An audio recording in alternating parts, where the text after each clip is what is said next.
The following is a hockey podcast out of Vancouver and Surrey, British Columbia. It'll only consist of a lot of puck talk and even more BS, or in actual words, banter and satire. Enjoy, and as always, go Canucks go.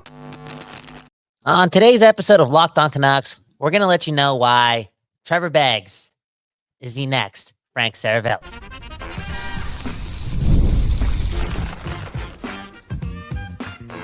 You're Locked On Canucks, your daily podcast on the Vancouver Canucks, part of the Locked On Podcast Network, your team every day. I got to shove a few more donuts in my face before I get there. But anyways, welcome to another episode of Locked On Canucks. My name is Trevor Beggs, co-host of Locked On Canucks, and also a Canucks writer since 2013, currently with Daily Hive Vancouver. Before we dive into today's episode, we got to thank you for tuning into Locked On Canucks, because guess what? It is your Canucks every damn day, even when they don't play another game until October. Okay? But hey, you know what? If you like what we're doing, make sure you go like, subscribe, follow, leave us a review. Do it all out of the good of your heart, or because you like the show, and do it on YouTube or wherever you listen to podcasts. I also got to let you know today's episode is brought to you by our friends over at Game Time. Download that Game Time app, create an account, and use code LOCKEDONNHL for $20 off your first purchase. Terms apply. It's going to take more than $20 to hire the next assistant coach of the Vancouver Canucks, especially if that assistant is someone like Wayne Gretzky. Are we on drugs? Maybe, perhaps. But on today's episode, we want to talk about, two really intriguing names for, potential options as assistant coaches for your Vancouver Canucks. And let's dive into it. Wayne Gretzky, Alex Burrows. We'll bring up a couple other names as well. Again, this is going off of my episode yesterday where I talked about some candidates to replace Mike Yeo, but we'll dive deeper into that today. Also want to have some fun looking at the worst possible candidates that the Canucks could hire to replace Mike Yeo. Finally, we'll touch on Tyler Myers and his desire to stay in Vancouver, what that sweetheart deal could look like. That and so much more. But before we do that, let me introduce my co-host. He's back from his 5-day hangover. Kyle Bhawan. How you doing, brother?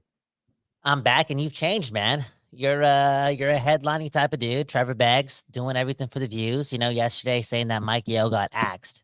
Guy got axed when they mutually parted ways, quote unquote, right? That's what I'm reading from the Canucks side of things. But man, oh man, Trevor, he knows how to listen. That's one thing about Trevor, man. And the first lesson in journalism school, right? If it bleeds, it leads. And an axe is bloody, okay? And look at today. Wayne Gretzky or Alex Burrows joining the Canucks. Again, Frank Saravelli and Trevor Beggs, the same guy. After calling him out for being a clickbaity guy too, Trevor Beggs is doing the same. And I always say this, man. I hope everyone knows this as well, right? A lot of people listen to this. One love to the people. We're all hypocrites at the end of the day. And once you admit that, you'll be more free, because the truth sets you free. Kyle Bhawan, Trevor Beggs, Locked On Canucks. Shout out to the Don't Doze Art Lab. Let's get into it. Gretzky or Burrows, or who else to join the coaching staff of your Vancouver Canucks? Yeah, and let's touch on the great one first, because I think this is maybe the most shocking option. But hey, you saw it in the photo if you're on YouTube. These guys have been together behind the bench before, not just at the All-Star game in 2024 here when they did coach that Canucks 3-on-3 All-Star team, the Pacific Division All-Stars, or whatever you want to call it. I know it's draft. But anyways, they were behind the bench together there. And they were also behind the bench together in Arizona back when Gretzky was head coach and Rick Tocchet was an assistant. Now, the relationship goes back a long, long ways. Gretzky, he's obviously shouted out Tocchet, multiple times on social media. They were together on the TNT panel. They played together for Team Canada internationally. They played together for the Los Angeles Kings. Man, oh man. Now, when you look at Wayne Gretzky as a potential coaching candidate, you do wonder about maybe his desire to get back into the game.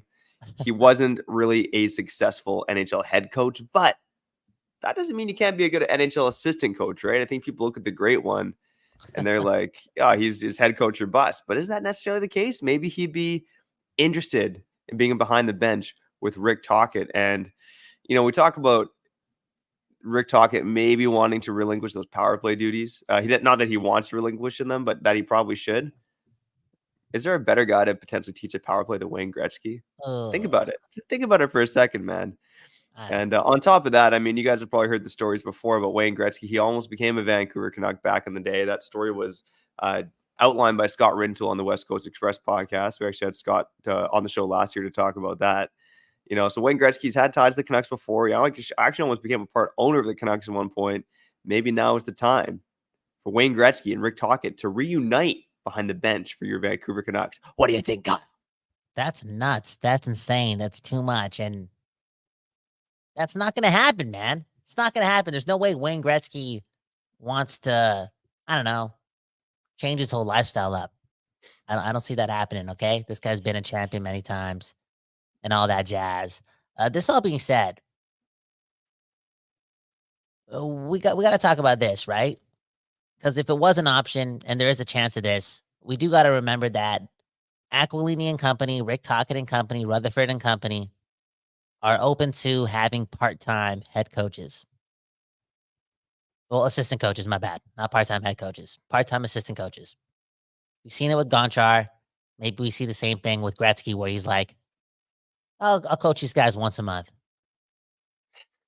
Yeah, I mean, you make a good point there. I do wonder if there's maybe multiple hires here because the Canucks actually only have one full-time assistant behind the bench now, and that's Adam Foote. I think we've seen in recent Canucks history, there's been 3 assistants behind the bench at some points, right? And now they have 1.5 assistants if you count Foote and Gonchar, 2.5 when they had Mike Yeo. So, maybe it is 2 more hires. Maybe it's 1 more full-time and 1 more part-time guy. Maybe you hire a full-time guy to be in charge of the PK and you hire another part-time guy like Gretzky to help out with the power play. I mean, look, it's obviously grasping at straws a bit, man, but it's a fun storyline to follow. And I don't think it's completely out of the realm of possibility, although I put the odds at, 0.99% of happening. Yeah, literally less than 1%. But it's fun to talk about because the Canucks are sexy again, right? Like they're a mainstream team, and what's more mainstream than Wayne Gretzky? And there's a connection there for sure with Rick Tocchet. But I don't know if those two are allowed to work together anymore. Straight up together in the TNT panel, but maybe that's a bit different. Yeah, didn't they get in trouble back in the day for some gambling stuff too? Yeah, so I'll try to give a 30-second rundown on that for people who don't know. But Tocchet in 2006 was charged with operating an illegal gambling ring. It was run by a retired cop, I believe, that he met when he played for the Flyers in the late 90s. Now, the illegal gambling ring was only illegal because it was being run in New Jersey, where gambling was outlawed, but it would have been legal in like a number of other states. It would have been legal in Canada. They never bet on hockey. There was rumors about ties to the mafia that were never proven to be true. So really what Rick Tocchet was doing was legal in a number of other places in North America, but just wasn't legal in the place where it was going on. And the tie to Gretzky there was, I think Janet Gretzky, his wife, was involved in it. Oh, that was the tie to Gretzky with the gambling ring. So there you go. Travis Green was also one of the clients of the gambling ring. So a few old Canucks. Okay, what are these people supposed to do? What are these people supposed to do before smartphones, and FanDuel? 100%, man. You get what I'm saying? Yeah, things happen, man. FanDuel, exactly. Things happen, man. Kyle Bell and Trevor Beggs, man, doing our thing for the people, man. Doing our thing for our sponsors too, man. We just talking here, man. It's again, man, assumption season, and this is the ultimate assumption. Wayne Gretzky, assistant coach at your Vancouver Canucks. And how about option number 2? Okay, Alex Burrows. I don't see this one happening too. I think, it's pretty obvious what the Canucks need, and that's more power play expertise from a leadership position, from a coaching staff position. And Montreal's power play, not really good. And Alex Burrows was never used on the power play. So this ain't happening. Yeah, I will say, like, part of the reason I got thinking about it is because there was a speculative article coming out of Montreal that maybe the Montreal Canadiens should move on from Alex Burrows. Now, Alex Burrows was in charge of the Canadiens' power play, which hasn't been great over the past 3 seasons. Now, they also have Marty St. Louis there. He's played a part in overseeing that as well. But again, if Montreal is going to move on from Alex Burrows, this guy now has some experience as an assistant behind an NHL bench. He obviously has pretty strong ties to the city of Vancouver. This is an organization that, has brought in Henriksen, they brought in Daniel Steen, they brought in Manny Malhotra. They've gone back to that old guard from 2011. So there's a few ties you can make there between Burrows and the Canucks potentially being an option now. Again, is Gretzky likely? No. Is Burrows likely? No. But they're sexy candidates, okay? We talked about some non-sexy candidates yesterday. Maybe we'll talk about a couple other non-sexy candidates on the other side. But Gretzky and Burrows are sexy. And, like you said, Kyle, Canucks hockey is sexy again, okay? Let's go. It Let's is. keep on making it sexy with Gretzky or Burrows. I'm down. And speaking of sexy, again, I'm a 100% straight male, okay? Not that it matters, but that's who I am. But I got to say, Aaron Gray, one of the sexiest males in Surrey, British Columbia, okay? I just got to say that I got to look after my neighbors, okay? And look at this comment, one of the best comments of the year. Thoughts on bringing in Scott Gomez, who was an assistant coach with the Surrey Eagles. I saw the photo. I saw the championship photo. I saw that Scott Gomez, one of the funniest guys and most personable guys in the NHL, was, coaching in Surrey, a place where he actually used to play hockey. What about him? We could talk about Scott Walker too, but I could definitely see Scott Gomez being, I would say, someone not necessarily like looked at closely, but definitely going out for coffee with Rick Tocchet. Just to, catch a vibe, just to see if there's a possibility here. Yeah, you know what? With Scott Walker, I don't think he has an aptitude to come back. I think there's some health issues going on with Scott Walker, which is the reason he left the Canucks in the first place a couple years back. And Scott Gomez, I mean, he's done some great work behind the bench for the Surrey Eagles there, but that is quite the jump to make to go from, BCHL assistant coach to NHL assistant coach. So I'd probably like to see Scott Gomez get a little bit more experience first before he steps into that role. Man, let's talk about, Scott Gomez being a champion. I feel as if the Vancouver Canucks, whoever they bring in, has to have a little bit of championship pedigree, because I think there's a standard there that they want from the people in leadership. Anyways, Kyle Bhawan, Trevor Beggs, Kyle Bhawan, Frank Saravelli. Trevor Beggs, man, just taking shots, man. Every now and then, it's 2024. This guy's watching too much Kill Tony. Nothing's off limits for Trevor Beggs. Saying the most, but maybe you're saying the most because, again, you're defending our honor, man.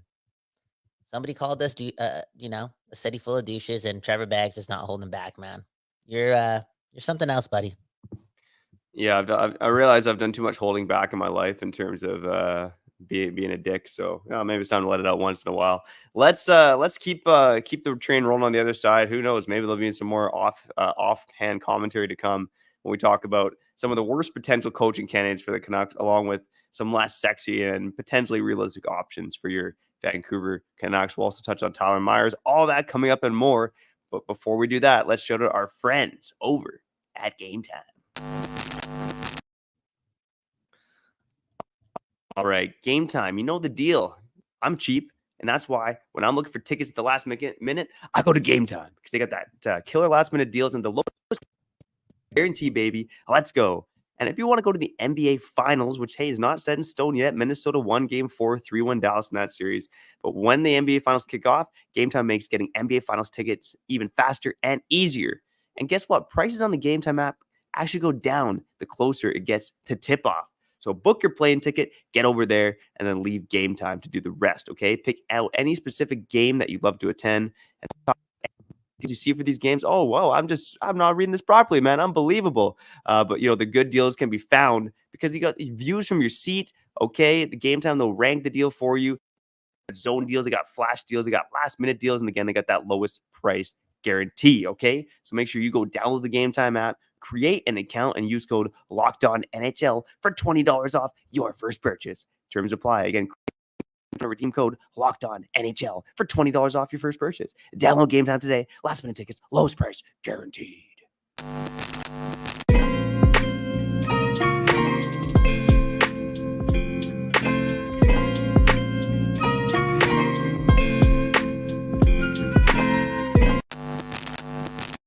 People, we back doing this, talking about the future of your Vancouver Canucks, because, again, we are in the world of the assuming.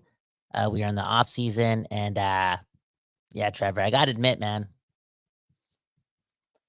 I thought I'd get to a point where this wasn't going to be a thing in this life of mine at 31 and a half years old, but I'm living with a lot of jealousy right now, man, because here we are talking about replacing assistant coaches, and there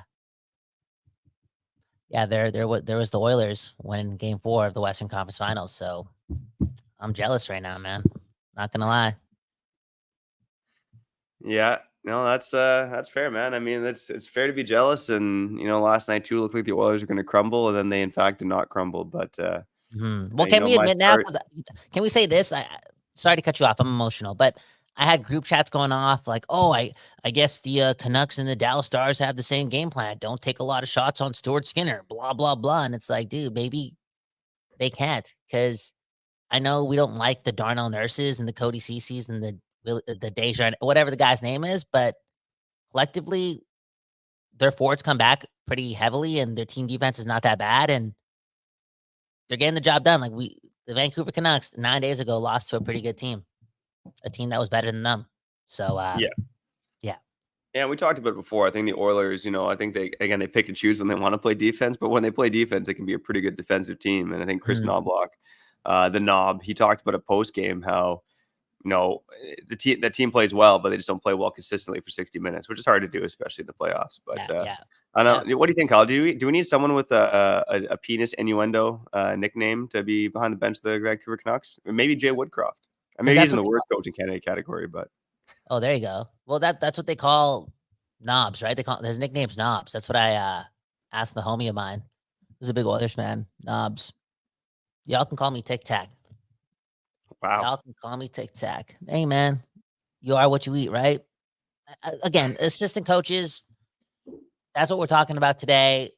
Trevor's about to bring up some worst coaching candidate type of guys. Before you do that, though, like, is there anyone that's like a power play specialist that's out there as a free agent? Because it's pretty obvious that if the Canucks power play was average, we're playing in the Western Conference Finals. Yeah, it's hard. I don't have a lot of specific power play specialists, but I will mention a couple other somewhat realistic names that have come to my mind. So one is Tony Granato. Okay, Tony Granato was head coach in Colorado back in the early 2000s when Rick Talk was an assistant. Tony Granato has been around the game a long, long time. Obviously, that family is full of talented NHL players. Obviously, Cami Granato also in the organization as a Canucks assistant general manager. To me, that's an easy one to tie together where potentially, again, obviously relationship with Cami, relationship with Rick Tocchet, that could be an option where Tony Granato could step in as an assistant coach. And yeah, I think he's got some experience teaching power plays in his time as well. Right now, Tony Granato has been the head coach of University of Wisconsin, the Badgers, I believe it is, for the past 5 seasons. So, would he leave a head coaching job at the NCAA to help win a Stanley Cup in Vancouver? You can see it being plausible, right? Another name I'll throw out there is actually Jeff Halpern. So Jeff Halpern, more on the defensive side. For those who, are at least colonized age or a bit older, Jeff Halpern was a really good two-way center for a long, long time in the NHL.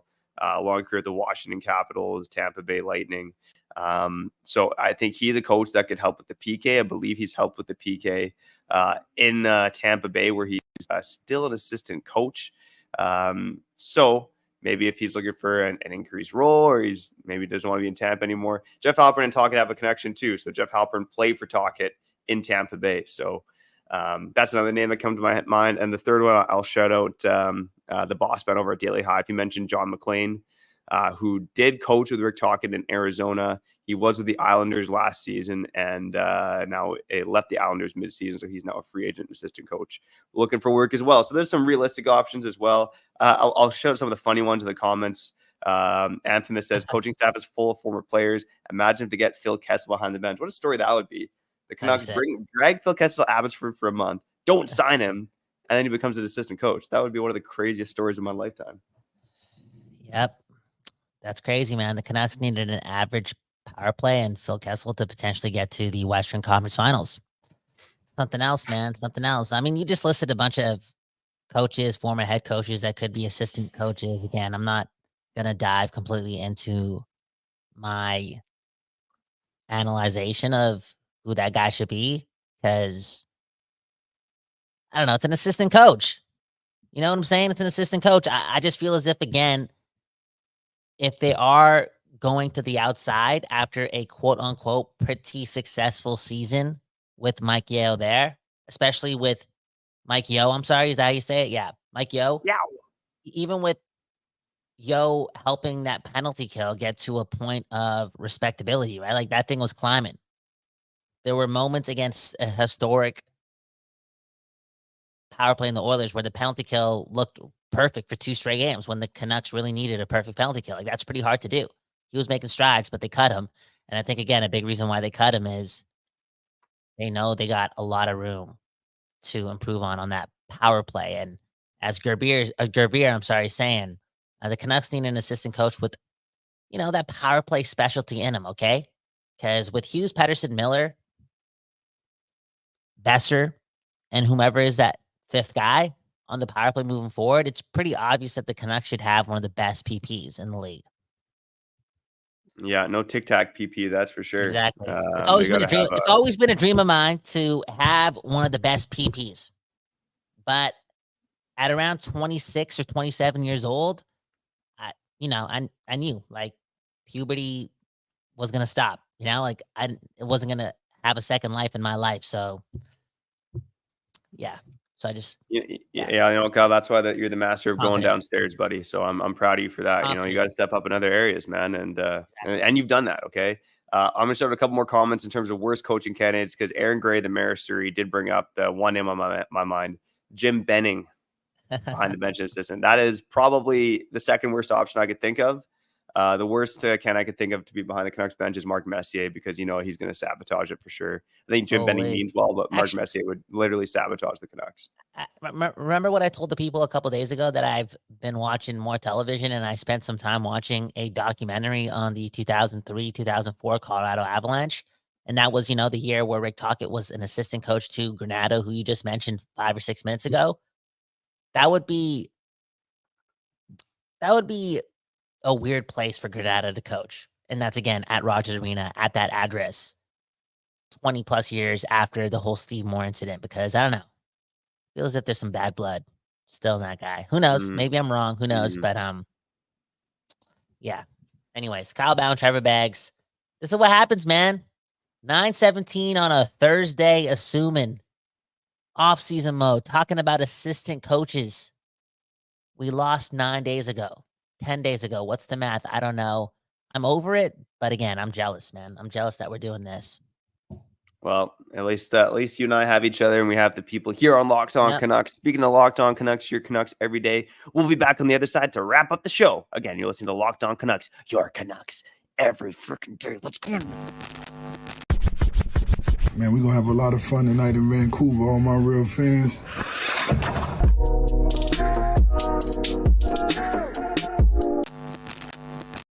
Man, oh man, we are back doing this, talking about your Vancouver Canucks. My name is Kyle Bhawan, and that right there is Trevor Beggs. And we are here at the Don't Doze Art Lab, talking everything about, the power of assistants and a tragic PP, right? A small PP.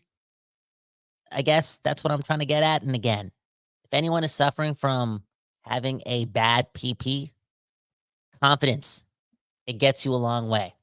It really does. I was talking to my homie Nicholas maybe like 2 years ago. No, 3 years ago, 3+ years ago about, again, my predicament, my problem. And he told me the only way I can get over it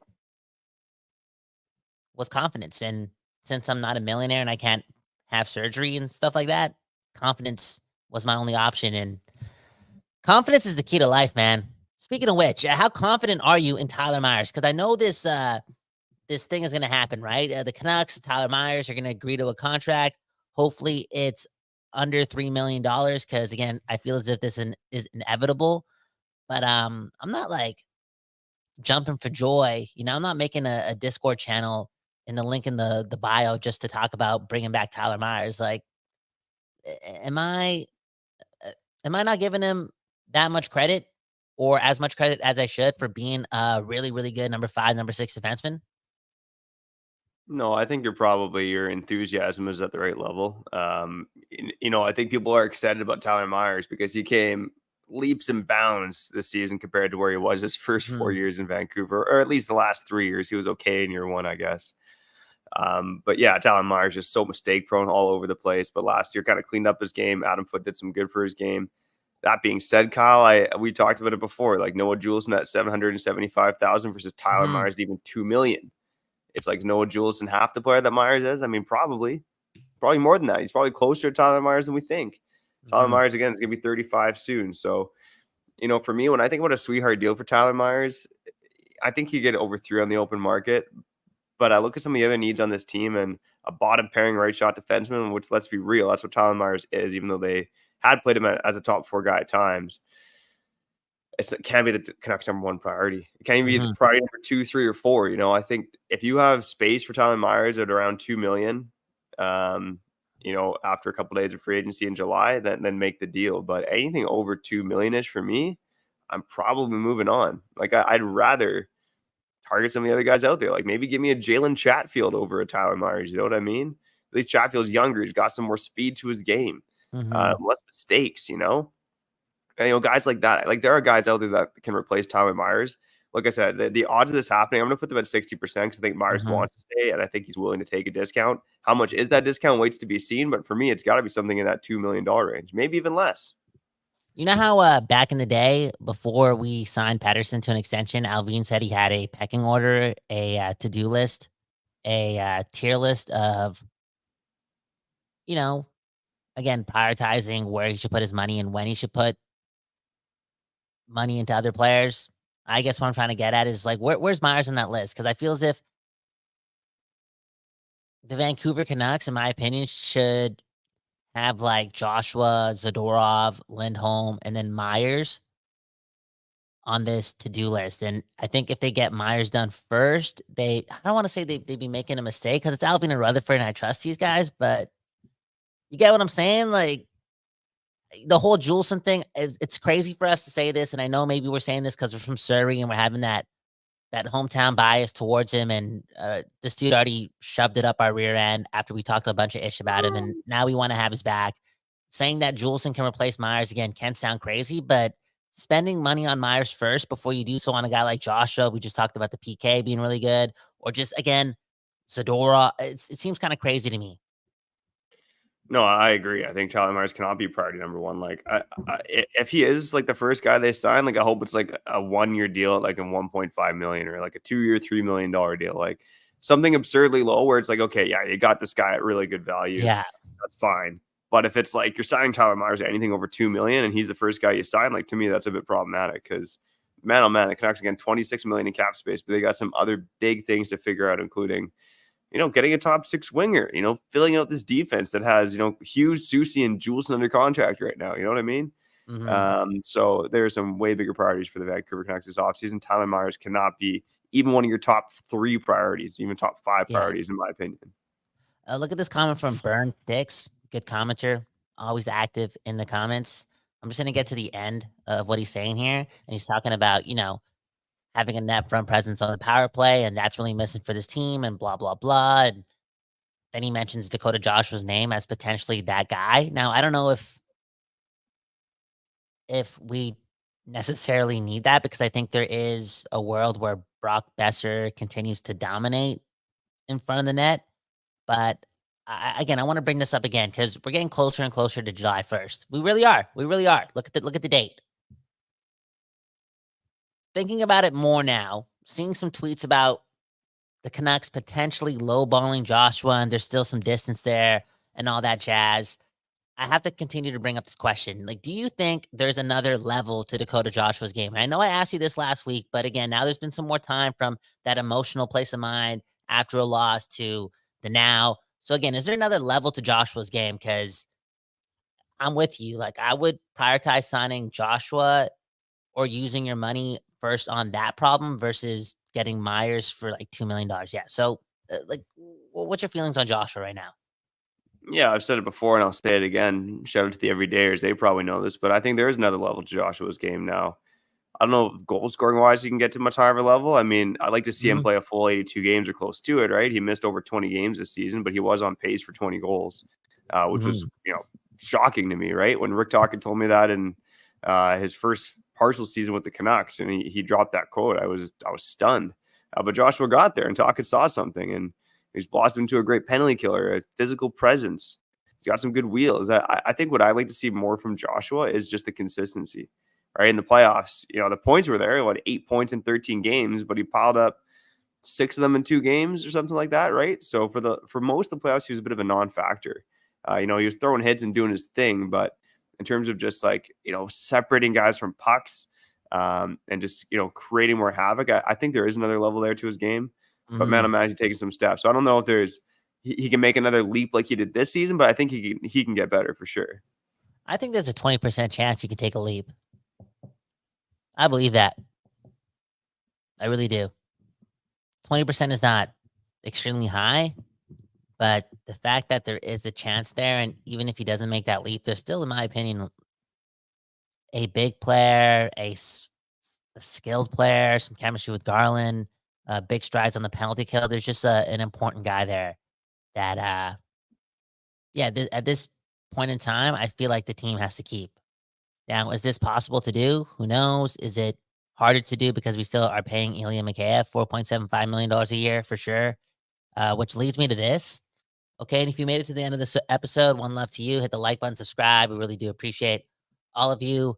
But let's get to this point, because I feel as if it's a powerful point that's not being talked about more in the NHL, and that's this whole buyout problem. Okay, I feel as if the NHL should get to a point where if a team chooses / a owner chooses to buy out a player and pay this dude upfront a ton of money or overtime a ton of money for not doing anything for his organization, that dollar amount or that subsidized cap hit that they calculate somehow, some way should not go against the cap. Like, that should just be erased. It's like, you're not playing for my team anymore, and I'm paying you, in Mikheyev's case, like $7 million over whatever amount of time to not do anything, not sweat for that jersey that, again, I own. That's good enough. And it shouldn't go against the cap, because I feel as if the fact that it does go against the cap makes player movement harder to do in the NHL, and player movement is exciting. It's exciting. Yeah. It's newsworthy. So again, if the owner is willing to buy out a player and pay him cash for doing nothing,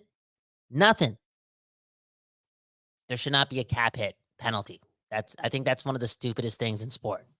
And I'm not just saying that because I'm biased, because I want Mikheyev off the team and his salary. I'm actually being real. Like, player movement is needed. More of it is needed, and this paralyzes some teams from doing it. Yeah, I 100% agree. It's I'd love to hear. Let us know in the comments. What do you think? Should buyouts go against the cap or not? And I think if you believe buyouts should go against the cap, you don't like fun, okay? Because player movement is fun, and there's a lot of owners with deep pockets out there. Most of these owners are billionaires now. I mean, come on, they can afford to buy out a guy for, Ekman Larsson's buyout was $20 million. That was the biggest buyout in NHL history. Is that really making a dent in Aquini's budget, or to make a dent in any other owner's budget? I don't think so. Okay. I think that's it for today's episode, Kyle. Again, Gretzky and Burrows coming to the Vancouver Canucks. You heard it here first on Locked On Canucks, your Canucks every day. Shout out to the everydayers, occasional listeners, first-time listeners, new subscribers, and those of you who join us here on the live show on YouTube. Again, it don't really matter when you're listening, where you're listening. We just appreciate you for tuning into Locked On Canucks. Kyle, anything to say to the people before we get out of here? Again, I think maybe like in a week or two, we'll rekindle that conversation we just had as like a main topic, because I think that if that episode goes viral, we could change the NHL. We could get rid of the damn buyout rule, okay? And yeah, is there a little bit of West Coast bias in that statement? A little bit, because again, the Vancouver Canucks are probably going to lose Nikita Zadorov because they got Ilya Mikheyev on this team. One left to the Don't Does Art Lab, man. Unbelievable Stuff. Well, who's not going anywhere is Trevor Beggsy and Kyle Bhawan, the hosts of Locked On Canucks. It's not going to get rid of us that easily unless we get canceled. Who knows? Anyways, we got to get out of here. I'm Trevor Beggs. That guy's Kyle Bhawan, and you've been listening to Locked On Canucks.